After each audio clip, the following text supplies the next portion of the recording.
It's been a while since we've talked. Hi, friends. How are you? Welcome back, glowers and growers. My name is Joy the Growth Coach. For any of you that are just stumbling onto this channel, hello, how are you? How was your 2022? Mine was a roller coaster. And today we're going to talk about it.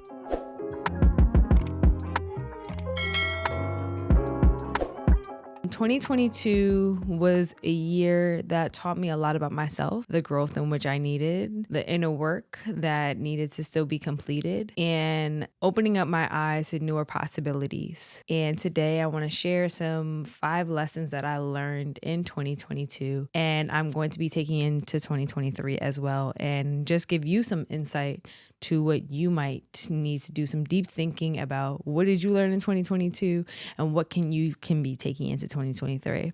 So I wrote down a list on my phone and we're going to get into it. My first one is self-accountability. You cannot be mad at others for how they treat you or what they do if you do not look within yourself to see what caused you to be there in the first place. This one was a little doozy. The first 6 or 7 months of the year, I got really frustrated and angry at individuals for either how they would treat me or how they were just acting away in my life. And I had to really think, well, why am I allowing this behavior? If I'm not happy with the result in which they're currently giving me, it's not with a line with what I keep saying to them. Why am I accepting the bare minimum? You ever look at a basketball player? They have a certain stance on how they're going for a 3-pointer. They're making sure at the line their feet are correct, their hand movement is correct and everything. Somebody that's not trained in basketball, they don't really care to shoot the ball a certain type of way, and they're getting mad at everybody else. Well, it's not going in, so there's something wrong with the basketball. It's either deflated or the rim is off. Then the actual basketball player might come in and be like, do you ever think about your form? Do you ever sit there and look at how your feet are positioned? Now this shows up in my job where I would say that I would want certain things to come out of that, and sometimes I wasn't putting in the work, or the individual was not teaching me or looking out for me the way I would have hoped that maybe. And that comes in certain friends and certain relationships I had with individuals where they just weren't as healthy for my growth. And I realized I'm getting mad at every other individual of how they're treating me or how they're going about something. But what am I doing that is putting myself in that predicament, and why am I putting up with it? Just me realizing that, I just took a step back, and then I decided to make that change. The second thing, be more intentional about how and who you spend your time with. I've realized that at one point in time, I really need to start turning off my people pleaser. Me being 25 now, me stepping into that year of my life, that has to end. I want to spend my time with individuals that value me, individuals that love me, individuals that care for me, individuals that want to see me continuously grow, are going to be there during the rough times, the good times, and that is what matters to me most. So I'm starting to be more intentional about that when it comes to friendships, family, the work in which I do. Really being intentional, even when it comes to my work, about how I orchestrate it, how I really designate my time. There's a lot of times during this year that I could have done so much more, but I BS'd it. And me being able to hold myself accountable for that, I have to be honest about it. I could have been a better individual when it came to maybe the work I was doing at one company, but I let myself get distracted. And I wasn't intentional about making sure that I was focusing on time management and all those things. Frosty, get from under the bed. You're the reason why I can't finish filming. Now, what was I saying? I could have been a better employee at times. I could have been a better friend just by listening and understanding where people are at and what was asked of me. So when it came to things for JWP, I kept saying that during the summertime, I wanted to put out a lot more content, and I really was working on a lot of things. I finally got some better equipment. I got the lighting. I've gotten a lot of things. I've finally gotten my chairs that I've been wanting for 2 years. And I'm just certainly proud of myself and the growth in which I've gotten to, but I know there's so much work that needs to be done. Had I not been BSing as much as I did in the beginning of the year, I might have been a little bit more further down the line. And just me being intentional about now me going into 2023, I understand that what is going to be required of me to get to my goals. I need to be intentional of not being on social media or not doubting myself or being afraid to put out the video and whatnot. Because sometimes I feel like I get in my own head. So yeah. The third one, if it's not meant for you, it is not meant for you. Okay, Joy. So we're going to have a real conversation because I want you to be able to see this in about a year, 2 years, 3 years. Sis, I love you. We here with it. We are here. I want you to understand we are here. If it is not meant for you, leave it alone. Stop trying to change it. Stop trying to put yourself in a little box that doesn't want you to be there. If it is a square hole and you are a circle, do not try and make yourself morph into a square. Leave it the hell alone. That's some of the work that I had to do this year. Like, I had to realize, like, if this is not going to add to my happiness, if it's not going to add to my growth, if it's going to bring out more toxic traits of me, if a person is telling you they're not ready to be with you, if they're not telling you that this is not what they want right now, or if they're not giving you the same energy that you're giving back. You ever heard the song by J Moss? Let it go. Oh, you gotta let it go. Like, leave it alone. Like, I don't understand why you couldn't learn this lesson like so long. Like, it took you literally until August, September to learn this lesson. Just let it go. It's kind of sad to say that, but it's true. Like, whatever is meant for you in life is going to come. Like, whether it's a job opportunity, like unfortunately, like this year, I've lost 2 job opportunities. One of them is for my own fault. The other one, honestly, I'm not going to say so much about it, but I definitely do think it was discrimination. If those job opportunities are not meant for you, those job opportunities are not meant for you. Do not cry. Do not beg for your job. Do not beg to be in a space that does not want you there. It is very simple. It is okay to like be upset because you put your hard work, your effort, and all those things into it. But if somebody does not want you for that particular reason, let it go. It is okay, because what is meant for you, whether that's $100,000 job opportunity, whether that's being in a loving and happy relationship with somebody that reciprocates the same energy, whether that's being in a fruitful and helpful relationship with friends and family that show up for you constantly, it's going to be there for you. You're not going to have to doubt it. You're not going to have to question yourself. You're not going to have to sleep with one eye open.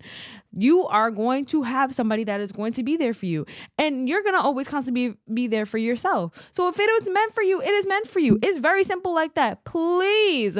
Oh my God, please. If this is the one thing Joy Alexandria Clark and anybody else that is taking this into consideration, like in this exact moment, that's hearing the words that are coming out to my mouth, if this is you and this is what you needed to hear in 2022, please listen.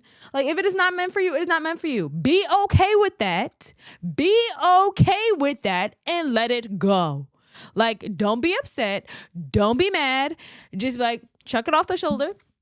Take it, work on it with your therapist, or work on it in the gym, work on it, with your friends, work on it with anything that helps you, that is healthy, a healthy coping mechanism and a healthy coping skill, and work on it.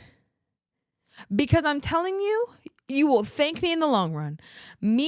I had to realize that certain relationships, they did not want me right now. And that is perfectly fine. I'm not mad, because if you're not ready to be in a relationship, I cannot keep staying here begging and waiting for you to be there. And if by the time you're ready and I'm not available, okay, oops, oh well, it happened. And for job opportunities, I've lost 2 job opportunities. One of them that I really actually enjoyed.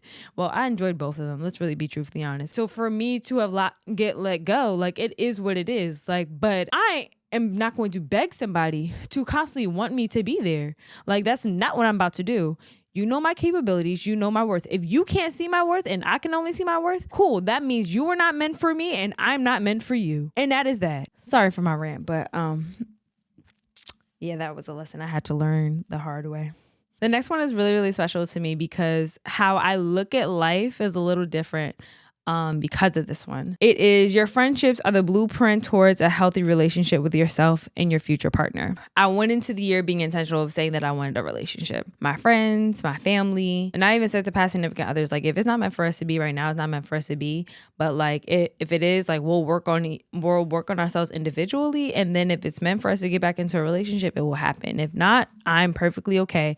And I'm okay, like, letting go. I didn't always walk in that path. I acknowledge it, where, like I said, self-accountability, where I allowed myself to stoop lower than what I was willing to accept. Now we're in the end of 2022, and my friendships that I've had with my guy friends, with my girlfriends, have helped me understand what it really means to be in a healthy relationship, to cater to somebody, love somebody, actually listen to somebody, love somebody through their love languages, show up for somebody when they need you, hold somebody accountable, and just being authentically yourself and being authentically within that relationship with them as well. I had to have a lot of conversations with my best friend. Shout out to my best friend, Meme. Through him and through my other best friend, Roldy, mending some of my friendships with my girl close friends, it taught me the blueprint of really learning how to work through things within a relationship. It taught me the blueprint of actually catering